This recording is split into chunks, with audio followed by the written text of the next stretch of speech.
Hello and welcome back to our Jigsaw game in UE4. In this video we're going to be working on our drag and drop and finishing that off. So far we've got dragging, now we're going to work on the dropping. So if we drag it to the correct slot, it will detect that it's the correct slot and add it to our puzzle piece. So the work that's happening here is going to be happening on the slot. So let's go into our slot and go to its graph. In its graph, go to the functions and go to override. And on the override here, we're going to go and look for OnDrop. This what triggers when you drop a drop a drag and drop operation on top of it. So when we do this, we want to take the operation here and we're going to cast to our Jigsaw drag and drop. Plug that in. I'm just going to disconnect our return node and place it over here because we need some space to work in. So as Jigsaw drag and drop, we've got two things on there that we need. We've got the coordinates and the actual piece. So the coordinates. We get the piece coordinate and we're going to check if that is equal to our slot coordinate. So drag a slot coordinate out, choose get, and we're going to check if that is equal to this. Okay, hit that into a branch and plug that into your cast. So if these are equal, that means that we have the exact correct slot, which means we could do our stuff over here. So the stuff we're going to do is we're going to change the slot's image and appearance to look like it's filled and destroy the old piece.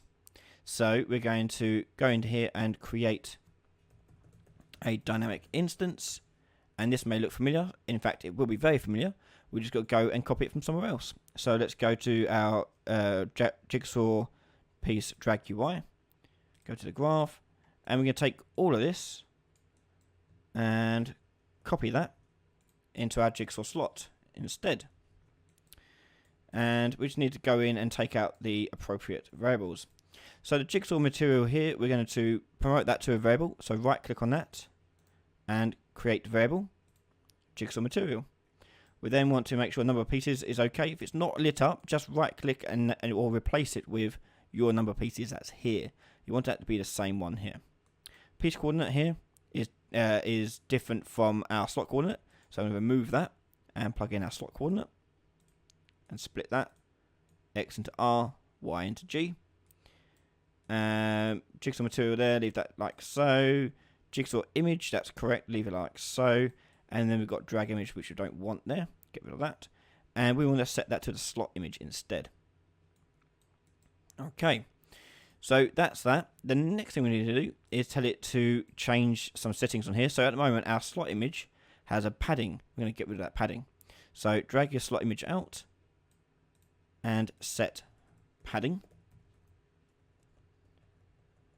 Or typing, no, not slot image. What do we need to do?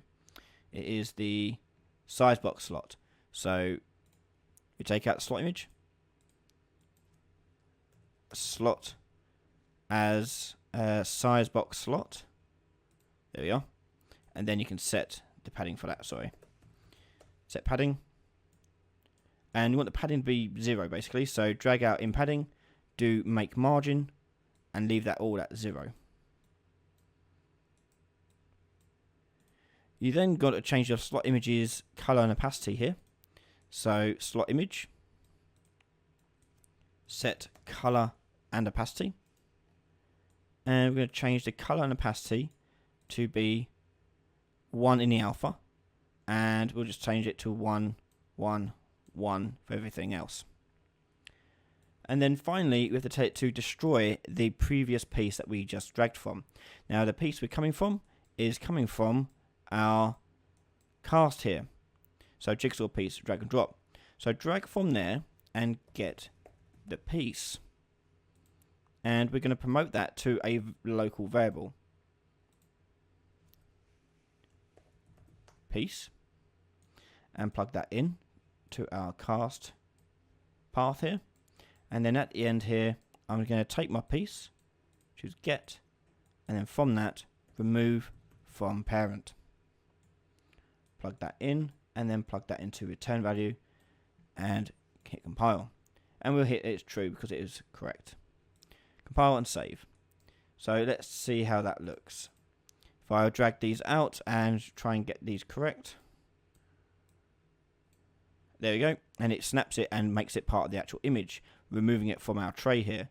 So again, that one goes there. There. Yep, there. That one there. Nope. Nope. Yep. There we go.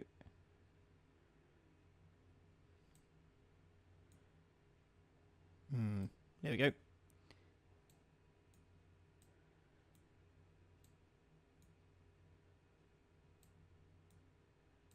Get in there. This one, nope, goes over here, and that one goes over there. And there you go. Our jigsaw is complete.